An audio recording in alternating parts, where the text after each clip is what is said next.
Touchdown confirmed. Perseverance safely on the surface of Mars, ready to begin seeking the sands of past life.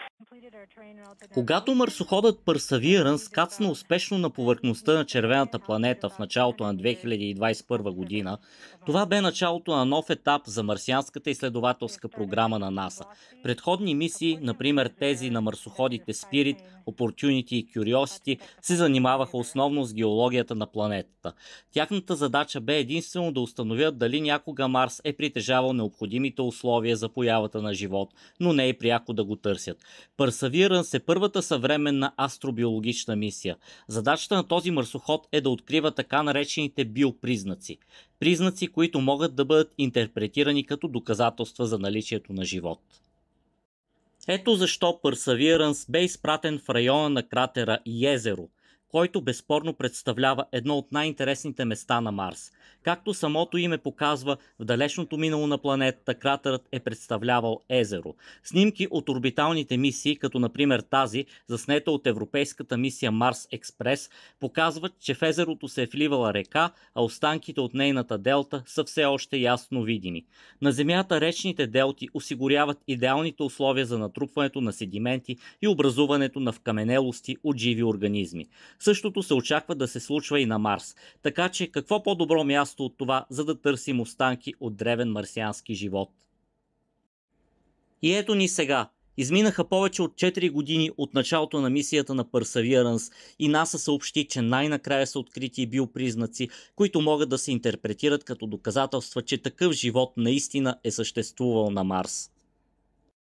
Учените, разбираемо, са колебливи да кажат категорично, че наистина става въпрос за живот. Преди това те трябва да са абсолютно сигурни, че не съществуват никакви други небиологични обяснения за това, което наблюдават. Това може да ви се струва странно.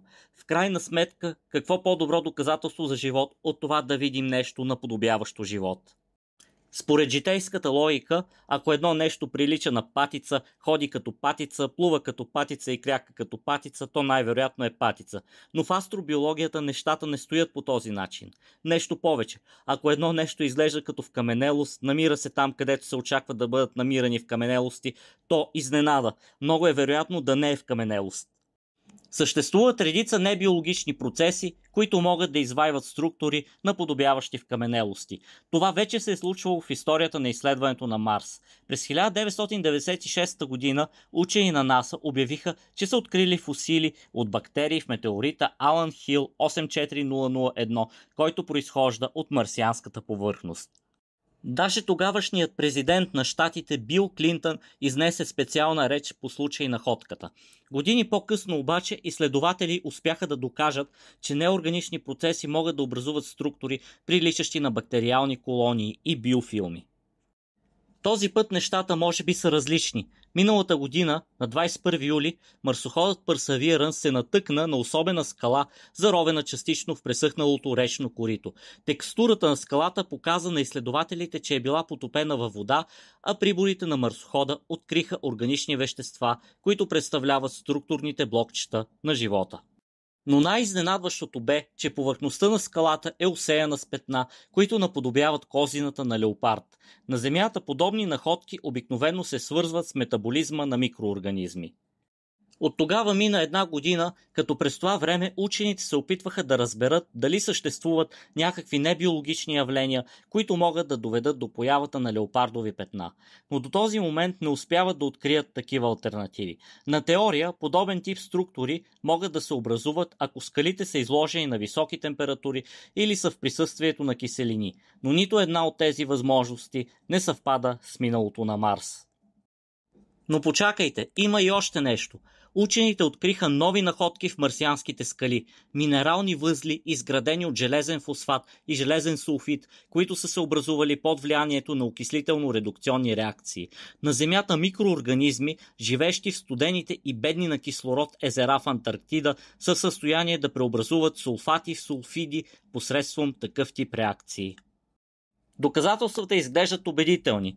Това е най-доброто, което марсоход от типа на Perseverance може да предостави на учените, докато работи на червената планета, докато провежда на място анализи и изпраща дистанционно резултатите от тези анализи. Но за да сме абсолютно сигурни, че става въпрос за живот, а не за нещо друго, е желателно на Земята да бъдат доставени скали от Марс. А това е трудна задача.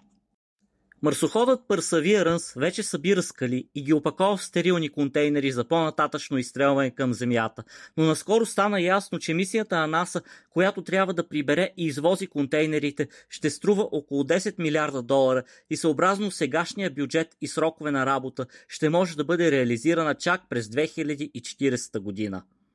Сегашната администрация на американския президент Доналд Тръмп обмисли да прекрати тази мисия, а назначеният от него администратор Шон Дъфи вече разглежда алтернативи как скалите могат да бъдат доставени. Вероятно ще се прибегне до услугите на частния сектор, също както НАСА се довери на частни фирми, които от няколко години превозват товари и астронавти до Международната космическа станция, а отскоро такива фирми осъществяват меки кацания на Луната, така те ще могат да създадат комерциални спускаеми апарати за изследването на Марс, както и ракети, с които пробите ще могат да бъдат изстрелвани от Марс към Земята. Но все още няма никакъв конкретен план. Да се надяваме, че НАСА ще побърза, защото скалите вече са опаковани и чакат. Едва когато учените разполагат с материал от марсианската повърхност, той ще може да бъде изследван с най-мощните и най-чувствителните прибори, които се намират в наземни лаборатории. И тогава ще знаят с много по-голяма увереност дали някога на Марс е имало живот или не. Накрая искам да завърша това видео с отговор на следния въпрос, който хората понякога задават. Окей, очевидно на Марс няма разумни извънземни. Защо изобщо ни интересува дали на планетата е имало някакви микроби? Всъщност откриването на извънземен живот, дори и да от най-простия тип, ще е от огромно значение за науката. Марс и Земята са двете планети от Слънчевата система, които се намират в зоната около своята звезда, т.е. Слънцето, позволяваща съществуването на вода в течно агрегатно състояние. Земята, разбира се, е единствената планета, за която знаем със сигурност, че има живот. А за Марс знаем, че в миналото си той е бил топъл и е притежавал всички необходими предпоставки, за да възникне живот. Но възникнал ли е изобщо живот на Марс? Ако отговорът на този въпрос е отрицателен, това ще има огромно значение и за търсенето на извънземен разум. Това ще означава, че не на всяка планета с течна вода и подходящи условия ще се появи живот. Това ще означава, че в Вселената съществуват планети с океани, подходящи температури, химични вещества, но на които няма живи организми, а мъртвите вълни на океаните се разбиват върху стерилните брегове. Това може би ще означава, че животът е по-скоро рядкост. И обратното, ако се окаже, че на Марс наистина е имало живот, това ще означава, че животът е често срещано явление във Вселената, че е нормално да се очаква на гостоприемните планети да има живи организми.